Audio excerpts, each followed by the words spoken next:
Hello everyone, welcome to GHSS Panaiyampalli. இந்த வீடியோவில் நம்ம என்ன பார்க்க போகிறோம் அப்படின்னா 10th ஸ்டாண்டர்டு கிராஃப். அதில் வந்து பயிற்சி 3.15 இருக்கக்கூடிய ஃபஸ்ட்டு சம். இது வந்து ஒரு முக்கியமான ஒரு கணக்கு. அதை எப்படி போடலாம் அப்படின்னு சொல்லி தான் நம்ம இப்போ பார்க்க போகிறோம். வாங்க பார்க்கலாம். எப்படின்னு ஒரு துணிக்கடையானது தனது வாடிக்கையாளர்களுக்கு வாங்கும் ஒவ்வொரு பொருளின் மீதும் 50% தள்ளுபடியை அறிவிக்கிறது. குறித்த விலைக்கும் தள்ளுபடிக்குமான வரைபடம் வரைக. மேலும் வரைபடத்திலிருந்து ஒரு வாடிக்கையாளர் ரூபாய் 3250 தள்ளுபடியாக பெற்றால் குறித்த விலையை காண்க. ரெண்டாவது கேள்வி, குறித்த விலையானது ரூபாய் 2500 எனில் தள்ளுபடியை காண்க. இது வந்து ஒரு முக்கியமான ஒரு கொஸ்டின். இப்போ வந்து சாதாரணமாக நம்ம துணி கடைக்கெல்லாம் போனோம் அப்படின்னா அதாவது டே டு டே லைஃப்பில் வந்து நம்ம யூஸ் பண்ணக்கூடிய ஒரு சம் தான் இது. இது வந்து எல்லாருமே தெரிஞ்சுக்கக்கூடியது. இப்போ துணி கடைக்கு நம்ம போகிறோம் அப்படின்னா இந்த பொங்கல், தீபாவளி இதுலலாம் வந்து ஆஃபர் விட்டுருப்பாங்க இல்லையா? அப்போ வந்து பேரண்ட்ஸ் கூட நம்ம போகிறோம் அப்படின்னா நம்மளுக்கு வந்து தெரிஞ்சிருக்கணும், அதை பற்றி ஒரு நாலேஜ் இருக்கணும். இப்போ வந்து ட்ரெஸ் எல்லாம் ரேட் போட்டிருப்பாங்க, குறித்த விலை ஒரு 5000 ரூபாய் அப்படின்னு குறிச்சு வச்சுருக்காங்க. ஆனால் வந்து அங்கே வந்து 50% தள்ளுபடின்னு மட்டும் போட்டிருக்கிறாங்க அப்படின்னா நம்மளை வந்து அதை வந்து எவ்வளோ கொடுத்து வாங்கணும் அப்படிங்கிறத நம்ம தெரிஞ்சுக்கணும். அப்போது அது வந்து பேரண்ட்ஸ்க்கு தெரியலனாலும் கூட நம்ம சொல்லித்தரோங்க இல்லைங்களா? அதனால இந்த சம் வந்து ரொம்ப ஒரு முக்கியமான கணக்கு. இதை வந்து எப்படி போடுறது அப்படின்னு சொல்லி இப்போ நம்ம பார்க்கலாம். இதில் வந்து ஃபர்ஸ்ட் கணக்கு வந்து ரொம்ப முக்கியம். கணக்கு வந்து நல்லா ஃபர்ஸ்ட் படித்து அதை வந்து புரிஞ்சுக்கணும். இப்போ துணி கடைக்கு போகிறோம். தனது வாடிக்கையாளருக்கு வாங்கும் ஒவ்வொரு பொருளின் மீதும் 50% தள்ளுபடி, இதை மட்டும்தான் சொல்லியிருக்காங்க. வேற எந்த நம்பருமே இந்த கொஸ்டின்ல அவங்க கொடுக்கல. அப்போ இதை 50% அப்படிங்கிற ஒரு நம்பரை வச்சுட்டு நம்ம ஒரு அட்டவணை ஃபர்ஸ்ட் போடணும். சரியா? 50%. இப்போ சதம் அப்படின்னாலே வந்து 100ன்னு அர்த்தம். அப்படின்னா அந்த 50%க்கு என்ன அர்த்தம் அப்படின்னா 100க்கு 50 ரூபாய் தள்ளுபடி, 100க்கு 50 ரூபாய் தள்ளுபடி. அப்போ நம்ம சாதாரணமா வந்து துணியெல்லாம் எடுக்கிறோம் அப்படின்னா ஒரு ட்ரெஸ் எடுக்கிறோம் அப்படின்னா குறைஞ்சது ஒரு 1000 ஒரு 2000 இந்த மாதிரி வந்து நம்ம ஒரு விலை வச்சுக்கலாம். சரியா? அதனால வந்து நான் ஸ்டார்டிங் ப்ரைஸே வந்து என்னன்னா குறித்த விலை ஒரு 1000 வச்சுக்கிறேன். சரியா? அப்போ குறித்த விலை 1000. அதை வந்து நான் எதுல வச்சுக்கிறேன் அப்படின்னா எக்ஸ்ல வச்சுக்கிறேன். அப்போ எக்ஸ்ல வந்து குறித்த விலை, ஒய்ல வந்து தள்ளுபடி. இது வந்து கேள்விலேயே அவங்க கொடுத்துருக்குறாங்க. குறித்த விலைக்கும் தள்ளுபடிக்குமான வரைபடம் வரைக. நம்ம இதை வந்து ஃபர்ஸ்ட் குறித்த விலை கொடுத்துருக்காங்க, அப்புறம் தள்ளுபடி கொடுத்துருக்காங்க. அதனால நம்ம வந்து இது ஞாபகம் வச்சுக்கிறது ஈஸி தான். எக்ஸுக்கு வந்து வேல்யூ வந்து நம்ம தான் கொடுத்துக்கணும். எக்ஸ்க்கு வந்து எப்பவுமே வந்து நம்ம தான் வேல்யூ தரணும். எக்ஸோட மதிப்பு வந்து நான் இப்போ 1000 ரூபாய் அப்படின்னு எடுத்துருக்கிறேன். ஒரு துணியோடைய குறித்த விலை வந்து 1000 அப்படின்னு சொல்லி நான் எடுத்திருக்கேன். அப்போ 1000 ரூபாய் குறித்த விலை வச்சுட்டோம் அப்படின்னா தள்ளுபடி என்னவா இருக்கும்? ஏன்னா அவங்க கொடுத்துக்கிறது 50%. அப்போ குறித்த விலையில பாதி வந்து தள்ளுபடி பண்ணிடுவாங்க. அப்போ 1000 ரூபாயில தள்ளுபடி பாதி வந்து எத்தனைன்னா 500 ரூபாய். அப்போ இந்த மாதிரி நம்ம என்ன பண்ணணும்னா ஒரு குறைஞ்சது ஒரு 6 நம்பராவது நம்ம போட்டுக்கணும். இப்போ 2000 ரூபாய் அப்படின்னு குறித்த விலை எடுத்துருக்கிறேன் அப்படின்னா 2000த்துல பாதி வந்து என்னன்னா 1000 ரூபாய். அதே மாதிரி 3000, 3000த்துல பாதி என்ன 1500, 4000, 4000த்துல பாதி வந்து 2000, அடுத்தது 5000, 5000த்துல பாதி வந்து 2500, அப்புறம் 6000, 6000த்துல பாதி வந்து 3000. இந்த மாதிரி நம்ம ஒரு அட்டவணை போட்டுக்கணும். அட்டவணை போட்டுட்டு அந்த அட்டவணை வந்து என்ன மாறுபாடுன்னு சொல்லி பார்க்கணும். ஃபர்ஸ்ட் வந்து நம்ம எதை பார்க்கணும்? என்ன மாறுபாடு அப்படின்னு பார்க்கணும். இப்ப நேர் மாறுபாடு, எதிர் மாறுபாடுன்னு 2 வகை இருக்கு. இப்ப இது நேர் மாறுபாடா எதிர் மாறுபாடா அப்படின்னா எப்படி பார்க்கணும்னா எக்ஸோட மதிப்பு பார்க்கணும். எக்ஸோட மதிப்பு வந்து அதிகமாயிட்டே போகுது.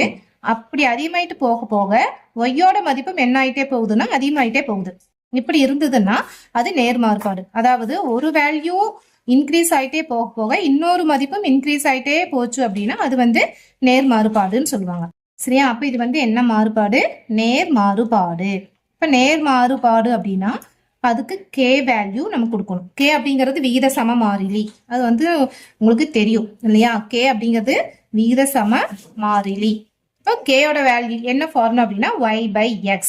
கேக்கு வந்து என்ன y/x. நேர் மாறுபாடு இருந்ததுன்னா கேவோட வேல்யூ y/x அப்படின்னு போட்டுட்டு இப்போ k ஈக்குவல் டு ஒய்யோட மதிப்பு வந்து அட்டவணையில வந்து நம்ம இந்த ஃபர்ஸ்ட் வேல்யூ எடுத்தா போதும்.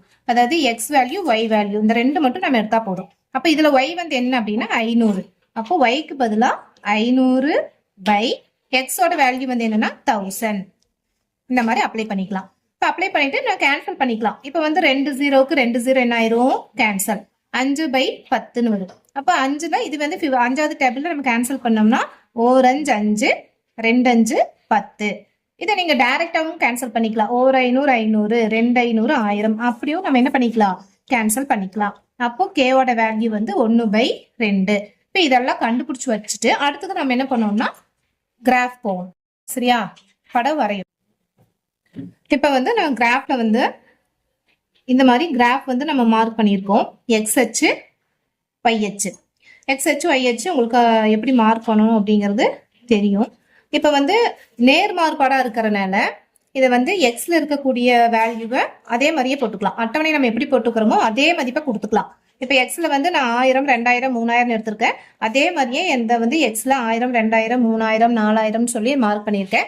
அதே மாதிரி ஒய்ல வந்து பாத்துட்டீங்கன்னா 500 1000 1500 2000 அப்படின்னு சொல்லி எடுத்திருக்கேன். ஸோ நீங்க அதே மாதிரியே மார்க் பண்ணிக்கலாம். நேர்மாறு பொறுத்த வரைக்கும் அட்டவணையில நம்ம எப்படி மார்க் பண்றோமோ அதே மாதிரியே நம்ம பாயிண்ட்ஸ் வந்து கொடுத்துக்கலாம்.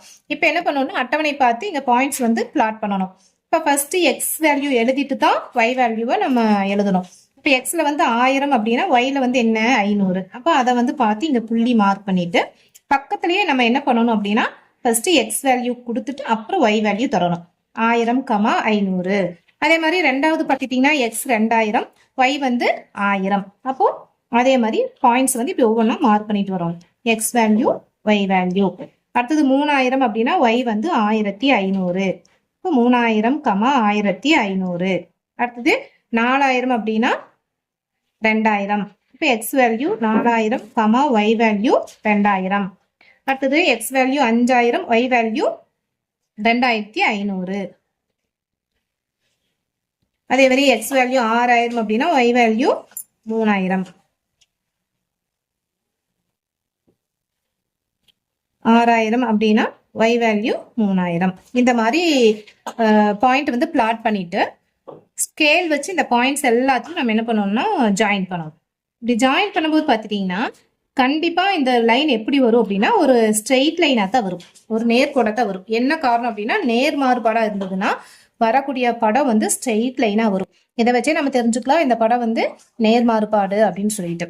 ஓகேவா? இப்ப இவ்வளவுதான் நம்ம வரைஞ்சு முடிச்சிருக்கோம். இப்ப பாத்துட்டீங்கன்னா அளவு திட்டம் எழுதணும். இப்ப அளவு திட்டம் வந்து எப்படி எழுதுனீங்க அப்படின்னா அளவு திட்டம் எக்ஸ் அச்சில் 1 சென்டிமீட்டர், எக்ஸ் அச்சில் 1 சென்டிமீட்டர் சமம் ஒய் அச்சில் 1 சென்டிமீட்டர் சமம். இது வந்து எத்தனை கணக்கு போட்டாலும் அளவு திட்டம் வந்து இதேதான், இது மாறாது. இந்த லெஃப்ட் ஹேண்ட் சைடு வந்து உங்களுக்கு மாறாது. எக்ஸ் அச்சில் 1 சென்டிமீட்டர் ஒய் அச்சில் 1 சென்டிமீட்டருங்கிறது மாறவே மாறாது. ரைட் சைடு மட்டும்தான் நம்ம எப்படி எக்ஸ் அச்சு ஒய் அச்சில் பிரிச்சிருக்கிறோமோ அதை பொறுத்து மாறுக்கும். இப்போ வந்து எக்ஸ்ல வந்து இப்போ நான் 1000 எடுத்திருக்கேன், ஒய்ல வந்து 500 எடுத்திருக்கேன் அப்படின்னா அந்த அளவை நீங்க போடணும். அப்போ எக்ஸ்ல வந்து நான் 1000 எடுத்திருக்கேன். அப்போ எக்ஸ் அச்சில் 1 சென்டிமீட்டர் 1000 அலகு. அதே மாதிரி ஒய் அச்சில் 1 சென்டிமீட்டர் 500 அலகு. இந்த மாதிரி அளவு திட்டம் எழுதிடணும். இதுக்கப்புறம் என்ன பண்ணணும்னா கடைசியா அவங்க 2 கொஸ்டின் கேட்டிருக்காங்க இல்லையா, அந்த 2 கொஸ்டினுக்கு ஆன்சர் பண்ணிட்டு அந்த ஆன்சர் வந்து நம்ம இந்த வரைபடத்துல வரைஞ்சு காமிக்கணும். இப்போ ஃபர்ஸ்ட் கொஸ்டின் பார்த்துட்டீங்கன்னா வரைபடத்திலிருந்து ஒரு வாடிக்கையாளர் 3250 தள்ளுபடியாக பெற்றால் குறித்த விலையை காண்க. அப்ப வந்து இதுல அவங்க என்ன கொடுத்துட்டாங்க? தள்ளுபடி எவ்வளோன்னு கொடுத்துட்டாங்க. நம்மள வந்து குறித்த விலை என்னன்னு கேட்டிருக்காங்க. அப்ப நம்ம என்ன பண்ணோம்னா ஃபர்ஸ்ட் கிராஃப்ல வந்து அதை போட்டு அந்த ஆன்சர் என்ன வருதோ அதை எடுத்து நம்ம இங்க எழுதணும். சரியா? இப்ப வரைபடத்துல வரையலாமா? இப்ப தள்ளுபடி வந்து தான் கொடுத்துருக்காங்க. தள்ளுபடியை வந்து நான் எங்க எடுத்துக்கிறேன்னா ஒய்ஹெச்ல நம்ம மார்க் பண்ணியிருக்கோம். அப்ப ஒய்ஹெச்ல வந்து 3250 தான் அவங்க கொடுத்துருக்காங்க. அப்போ 3250 நம்ம எப்படி கிராஃப்ல எடுத்துக்கணும் அப்படின்னா நான் இங்க வந்து 500 பிரிச்சிருக்கேன். இங்க வந்து 3000, அதுக்கு அடுத்தது பாத்தீங்கன்னா 3500. அப்ப இந்த 3250ங்கிறது 3000க்கும் 3500க்கும் நடுவுல வரும். அதாவது அந்த 5th லைன்ல நம்ம மார்க் பண்ணணும். இது வந்து 3250 எடுத்துக்கணும். இப்ப அங்கிருந்து நம்ம ஒரு ஸ்ட்ரெயிட் லைன் வரையணும். இந்த ஸ்ட்ரெயிட் லைன் எது வரைக்கும் வரையணும் அப்படின்னா நாம போட்டிருக்கோம் இல்லையா அந்த ஒரு ஸ்ட்ரெயிட் லைன் இங்க வரைஞ்சுக்கிறீங்க பாயிண்ட் எல்லாம் பிளாட் பண்ணி இந்த லைன்ல வந்து இந்த லைன் கட் ஆகுற வரைக்கும், அதாவது ஜாயின் பண்ற வரைக்கும் நம்ம இந்த லைனை எக்ஸ்டெண்ட் பண்ணி விடணும். 3250 இருந்து இந்த லைனை எது வரைக்கும் எக்ஸ்டெண்ட் பண்ணணும், நம்ம வரைஞ்சிருக்கிற இந்த நேர்கோடு லைனை அதை ஜாயின் பண்ற வரைக்கும் எக்ஸ்டெண்ட் பண்ணி விடணும். அங்க ஜாயின் பண்ணணும்னே அங்க ஸ்டாப் பண்ணிட்டு அங்கிருந்து நேரா எக்ஸ் அச்சுக்கு ஒரு கோடு வரையணும். அது அப்படி வரைஞ்சிங்கன்னா அது கரெக்டா உங்களுக்கு எங்க காமிக்குது அப்படின்னா 6000க்கும் 7000க்கும் நடுவுல காமிக்குது. 6000க்கும் 7000க்கும் நடுவுல என்ன வரும், நான் இங்க வந்து எக்ஸ் அச்சு வந்து 1000 பிரிச்சிருக்கேன். அப்ப 6000க்கும் 7000க்கும் நடுவுல வரக்கூடிய நம்பர் 6500. பாதி தானே, பாதி வேல்யூ. அப்ப வந்து 3250 நான் வந்து தள்ளுபடி அவங்க கொடுக்குறாங்க அப்படின்னா குறித்த விலை என்னவா இருக்கும் அப்படின்னா 6500. சரியா, அதாவது தள்ளுபடியை போல டபுள் மடங்கு சேர்ந்துச்சுன்னா அது குறித்த விலை. சரியா, ஓகே. இதுல இருந்து அப்ப ரெண்டாவது கொஸ்டின் பாருங்க. ரெண்டாவது கொஸ்டின் பாத்துட்டீங்கன்னா குறித்த விலையானது 2500 எனில் தள்ளுபடியை காண்கன்னு கேட்டிருக்காங்க. அப்ப இங்க வந்து குறித்த விலை கொடுத்துட்டாங்க 2500 அப்படின்னு.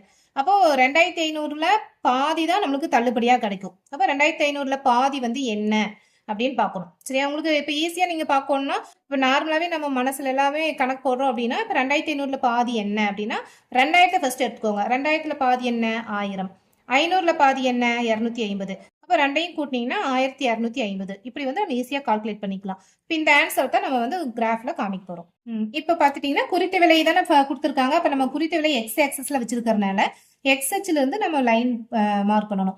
அப்ப இது 2500 நம்ம எங்க எடுத்துக்கலாம், 2000க்கும் 3000க்கும் நடுவுல இருக்கிற அந்த 5th லைன் வந்து 2500. அதை மார்க் பண்ணிட்டு அந்த 5th லைன்ல இருந்து இந்த ஸ்ட்ரெயிட் லைனை ஜாயின் பண்ற வரைக்கும் நம்ம என்ன பண்ணணும், இன்னொரு ஸ்ட்ரெயிட் லைன் இப்படி டிரா பண்ணணும். இப்ப இது எங்க ஜாயின் பண்ணுதோ அங்க ஸ்டாப் பண்ணிட்டு அங்க இருந்து ஒய் ஆக்சிஸ்க்கு ஒரு லைன் வந்து டிரா பண்ணணும். இப்படி டிரா பண்ணிட்டீங்கன்னா அது வந்து அங்க என்ன வேல்யூ காமிக்குதுன்னு பார்க்கணும். அதாவது 1000க்கும் 1500க்கும் நடுவுல காமிக்குது. அப்ப 1000க்கும் 1500க்கும் நடுவுல வரக்கூடிய வேல்யூ வந்து என்னன்னா 1250. சரியா, அப்ப வந்து கரெக்டா வந்துச்சுங்களா. குறித்த விலை 2500னா அதுல பாதி 1250. அதே மாதிரி ஃபர்ஸ்ட் கொஸ்டின் நம்ம போட்டது தள்ளுபடி கொடுத்துட்டாங்க, குறித்த விலைனா அது போல டபுள் மடங்கு, தள்ளுபடியை போல டபுள் மடங்கு சேர்ந்தது குறித்த விலை. இவ்வளவு இது மாதிரி தான் நம்ம போடணும் கிராஃப். இப்ப இதோடைய ஆன்சரை எடுத்து நம்ம பின்னாடி பக்கம் எழுதிடுவோம். இந்த ஆன்சர் வந்து எப்படி எழுதலாம், ஃபர்ஸ்ட் கொஸ்டின் என்ன கேட்டிருக்காங்களோ அதை நீங்க அப்படியே எழுதி அந்த ஆன்சரை கொடுங்க. சரியா, இப்போ ரூபாய் 3250 தள்ளுபடியாக பெற்றால்